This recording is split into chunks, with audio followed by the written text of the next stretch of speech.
Halo Digiters, bagi teman saya Arya, dan ini adalah rekomendasi HP terbaik di bulan Maret. Oke, sebelum masuk ke daftarnya, simak dulu nih disclaimer berikut ini biar paham konteks kenapa HP-HP ini bisa masuk rekomendasi saya di bulan ini.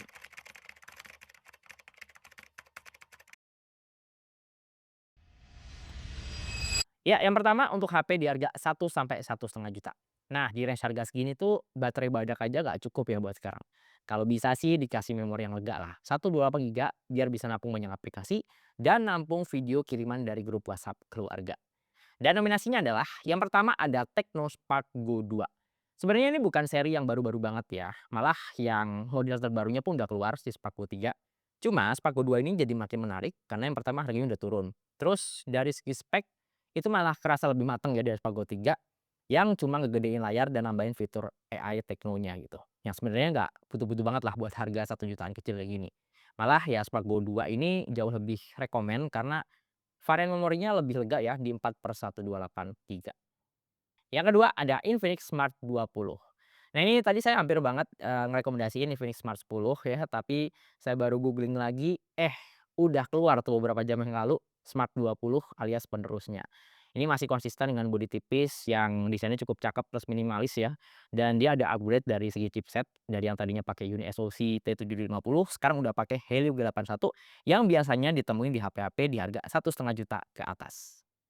Dan yang ketiga ada itel City 100. Ya meskipun udah ada penerusnya ya si itel City 200, tapi seri yang satu ini tetap menarik ya. Harganya juga udah turun, bodinya masih cakep, tipis, dan kita masih kebagian varian memori yang cukup lega untuk harga 1,5 juta ke bawah ya. Kita bisa dapat HP dengan RAM 6/128 GB.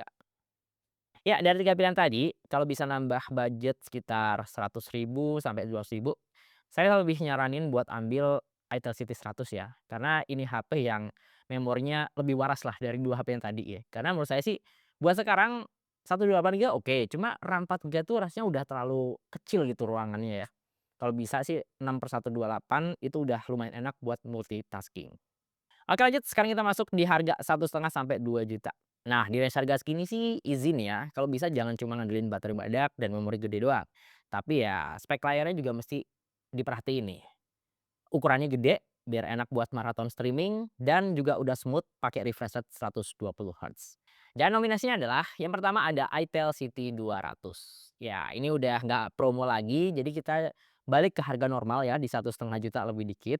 Tapi di harga segini kita masih bisa dapetin upgrade yang cukup oke sih dari City 100 kayak layar yang lebih gede, kameranya juga nambah resolusinya, terus baterainya juga nambah tipis-tipis ya, tapi bodinya tuh masih tetap ringkes.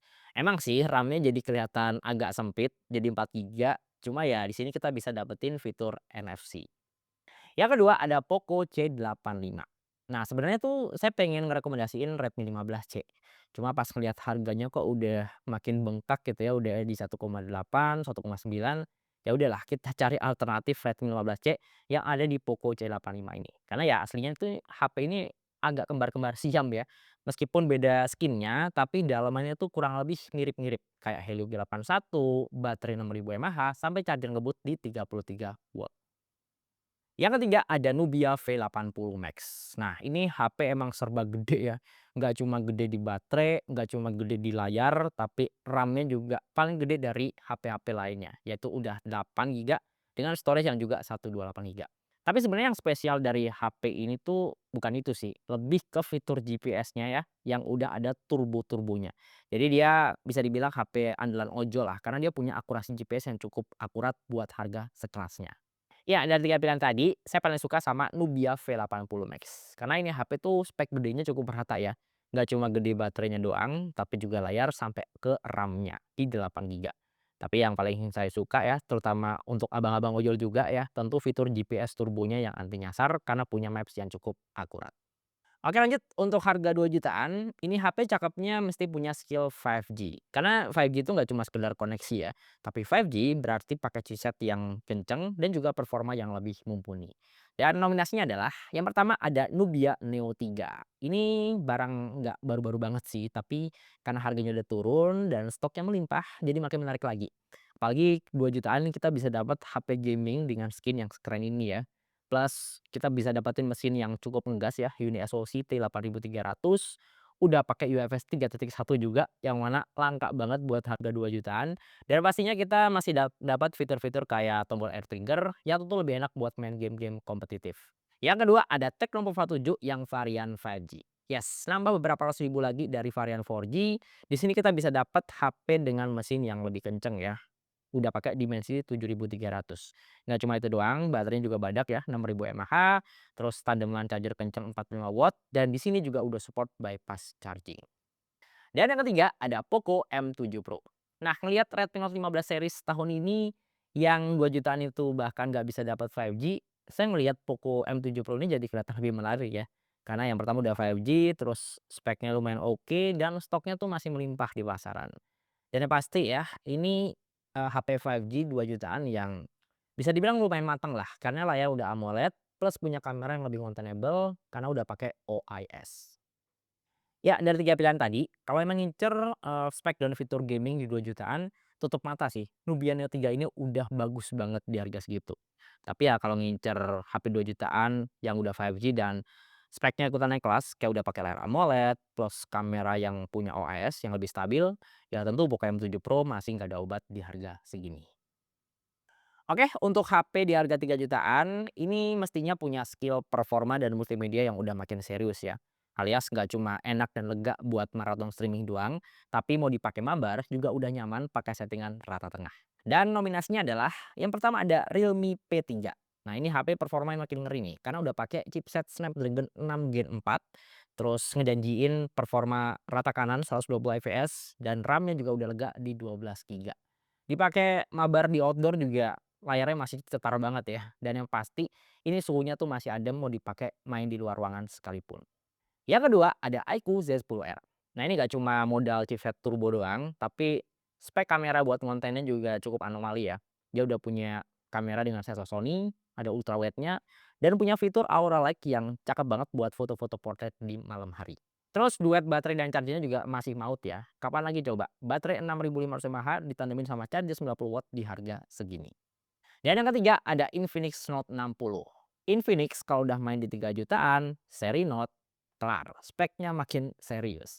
Yes, di sini kita bisa dapetin chipset kenceng Dimensity 7400, terus layarnya juga mewah ya, resolusi 1,5K yang enak buat maraton streaming, dan juga udah pakai refresh rate 144 Hz yang untuk makin satset buat dipakai mabar. Jangan lupain juga nih, speakernya udah sound by JBL. Ya, ada 3 pilihan tadi, kalau emang spesifik nyari HP 3 jutaan yang mostly mau dipakai buat mabar berjam-jam, mungkin di luar ruangan kebanyakan ya, Realme P3 ini emang solid ya, dari performa, suhu, FPS tuh stabil. Tapi ya kalau 3 jutaan nyari yang cukup all rounder, memang sih saya nyaranin buat ambil iQOO Z10R ya. Karena ya dari performa, kamera, sampai baterai itu udah rata cakepnya.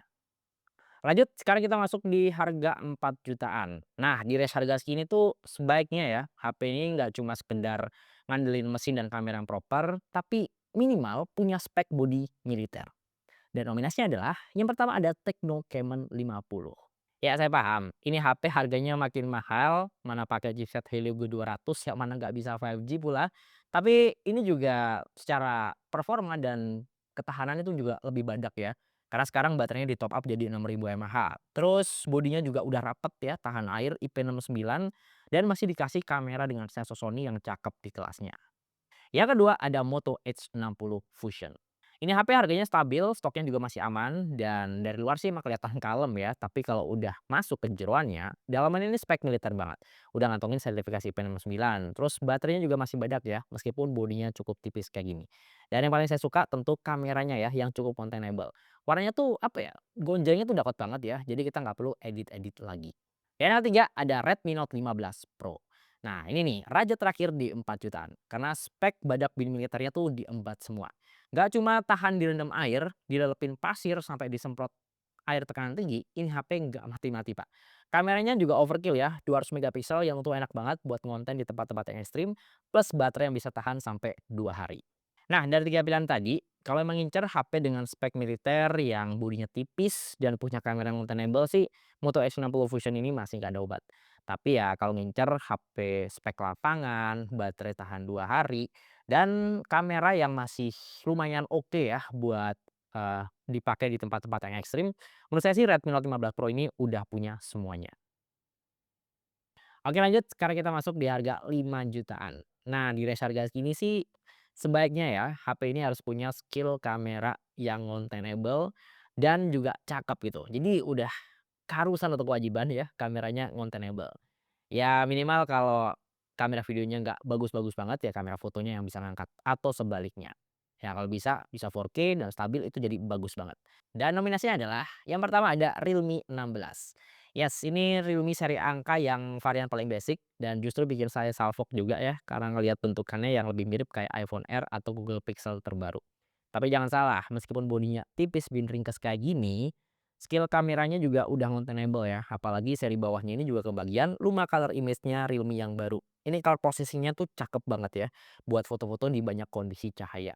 Nah saran saya sih kalau bisa ngejar harga flash sale-nya, karena harganya lumayan ya, kalau kita pengen dapetin varian paling tinggi, itu harganya masih di bawah 6 juta. Yang kedua ada iQOO Neo 10 yang varian paling kecil. Nah di harga 5 jutaan memang kita cuma dapat iQOO Neo 10 yang 8/25 GB. Dan sebenarnya core HP ini tuh lebih ke performa gitu. Karena ya tahu sendiri kan chipsetnya memang benar-benar monster ya. Snapdragon 8 X Gen 4. Tapi ya di balik chipset yang monster, biasanya dia juga ngantongin skill kamera yang gak kalah OP juga. Apalagi nih HP juga bisa rekam 4K 60 fps yang udah bagus banget. Dan yang ketiga ada Samsung A56. Ini pilihan yang cukup aman ya buat yang ngincer kamera video 4K yang stabil plus mic jernih khas Samsung. Dan ini pakai chipset Exynos yang sekarang udah nggak terlalu ngebadut lah performanya. Apalagi kan kalau HP Samsung yang pakai chipset Exynos itu biasanya lebih optimis di bagian kameranya. Ya bentar lagi emang Samsung A57 bakal keluar juga ya. Ya hopefully A56 ini juga makin turun harganya. Nah, dari 3 pilihan tadi, kalau emang ngincer spek kamera foto yang instagramable, menurut saya sih preset portrait di Realme 16 dengan Luma color image-nya itu susah dilawan lah di harga segini. Karena ya warnanya udah semateng dan sesolid itu. Tapi kalau harga segini kita ngincernya kamera video 4K yang stabil dipakai jalan, terus mic-nya jernih, dan bisa rekam multi lens secara simultan, menurut saya sih Samsung A56 ini pilihan yang aman buat dipakai jangka panjang. Ya, untuk HP di harga 6 jutaan, di sini kita butuh HP yang spek utama kayak layar, mesin, sampai baterai itu udah mulai dimantengin secara serius. Jadi kita nggak cuma ngelihat angkanya doang, tapi juga pengalaman jangka panjang. Dan nominasinya adalah yang pertama ada Poco F7. Ya meskipun harganya udah naik di 6 jutaan tipis, tapi menurut saya sih 6 jutaan pun kita masih dapat spek HP yang terlalu luber-luber ya. Mesin racing, storage lega, dan bodi yang masih solid. Yang kedua ada Moto H60 Pro. Ya, di harga segini kita dikasih flagship killernya Moto dengan spek yang serba rata kanan. Dan menariknya di sini juga ada kamera tele yang cukup serius ya, tapi nggak ngorbanin spek yang lainnya. Yang ketiga ada Vivo V70 FE. Saya kira seri FE ini kayak versi murahnya V70 doang. Tapi ternyata di sini kita dikasih spek yang masih serius. Kayak kamera 200 megapiksel dan baterai monster 7000 mAh. Ya, dari 3 pilihan tadi, meskipun harganya udah digoreng habis-habisan, menurut saya sih Poco F7 ini masih terlalu worth it lah buat di-skip gitu aja. Karena ya ini HP tuh memang speknya terlalu luber-luber gitu buat harga 6 jutaan. Kayak di sini kita bisa dapat mesin racing Snapdragon 8 Gen 4, memori lega sampai setengah tera, dan masih dikasih bodi kaca plus metal yang performanya bener-bener solid. Oke lanjut, untuk harga 7 jutaan gimana nih? Di range harga segini, pilihannya tuh kalau nggak kenceng, ya kenceng banget gitu. Karena ya biasanya HP-HP di harga segini tuh udah pakai chipset flagship beneran ya. Terus sistem coolingnya juga udah mulai diperhatiin serius, plus dapat bonus kamera yang juga cakep. Dan nominasinya adalah yang pertama ada Poco F7 Pro. Ya bisa dibilang ini HP resmi termurah yang udah pakai chipset Snapdragon 8 Gen 3. Dan performanya masih bener-bener king ya di kelasnya. Apalagi HP ini juga masih dikasih varian memori yang cukup lega lah, RAM 12 GB dengan storage sampai setengah tera. Yang kedua ada Xiaomi 15T. Ya, ini saudaranya Poco F7 Pro ya, yang masih sama-sama pakai mesin kenceng Dimensity 8400, terus memori lega setengah tera. Tapi memang HP ini tuh lebih fokus ke kamera. Makanya dia collab-nya sama Leica, terus kameranya lebih full team, lebih enak buat dipakai ngonten ya. Cuma baterainya sih menurut saya kelihatan B aja karena masih di bawah 6000 mAh. Dan yang ketiga ada iQOO 15R. Pemain baru nih dan sekaligus jadi HP pertama yang pakai chipset Snapdragon 8 Gen 5 yang resmi dijual di Indonesia ya. Yang paling menarik ya, meskipun bodinya tipis, ringkas, ini baterainya super duper badak dan bisa dibilang ini HP dengan baterai terbesar yang dijual di Indonesia saat ini, 7.600 mAh. Nah, dari kegiatan tadi, kalau cuma ngincar performa kencang doang ya tiga-tiganya udah sama-sama kencang. Tapi kalau kita nyarinya nggak cuma kencang doang ya, kayak suhu bodinya tetap adem nih, pasti pakai mabar. Terus punya fitur-fitur ekstra kayak frame interpolation ya buat nge-boost FPS, terus buat nge-boost resolusi layar biar tampilan makin ngejreng. Menurut saya sih fitur-fitur ini cuma ada di iQOO 15R dengan super computing Q2-nya.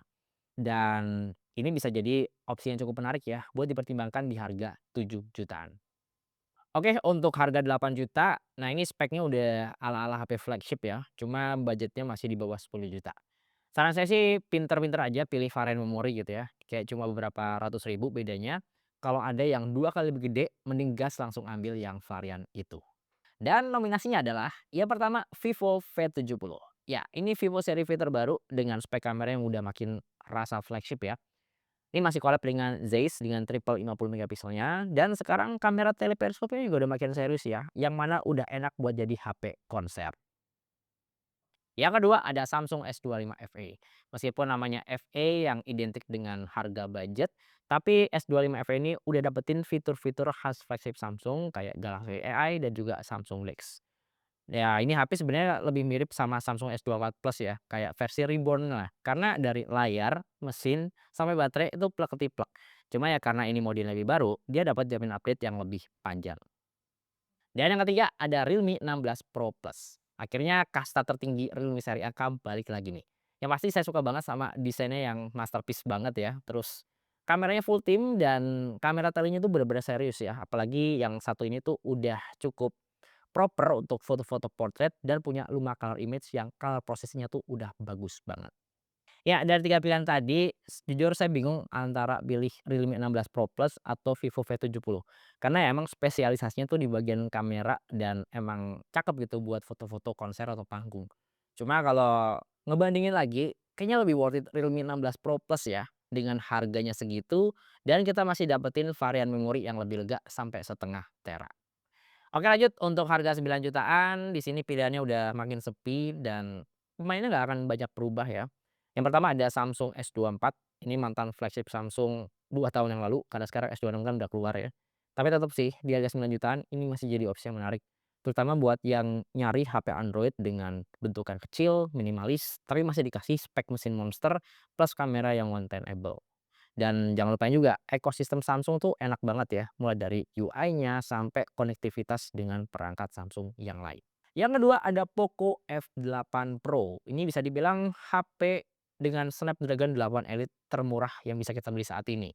Karena ya kalau ngomongin Snapdragon 8 Elite ya biasanya masih tembus di belasan juta. Ini udah di bawah 10 juta ada di Poco F8 Pro.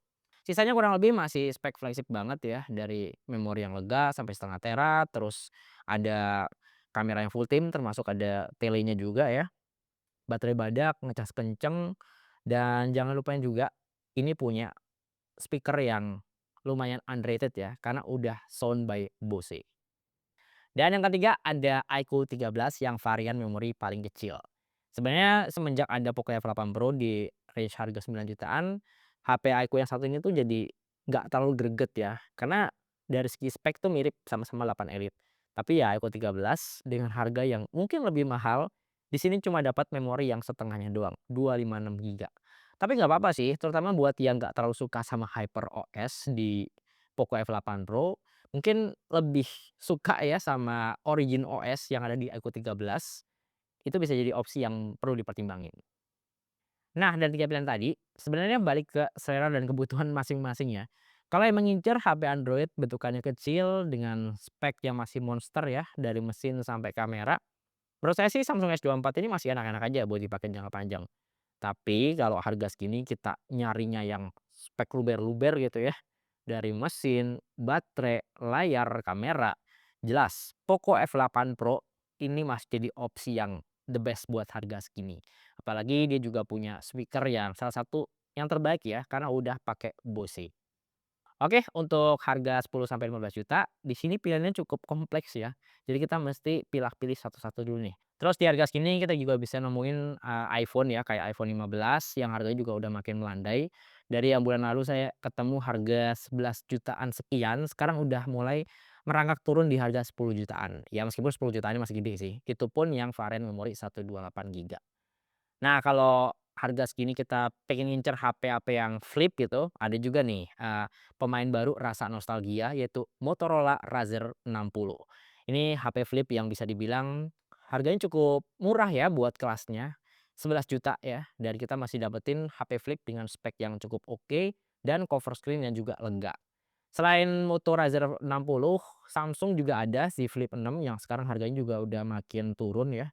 Kayak yang, 12 juta aja kita bisa dapetin yang storage 512 giga. Atau kalau pengen lebih murah lagi, ada sih di 11 jutaan tapi varian memorinya lebih kecil di 256 giga. Mau yang compact dan spek tetap monster, ada juga Vivo X300 nih di harga 14 juta sekian. Bodinya kecil tapi speknya tuh monster semua.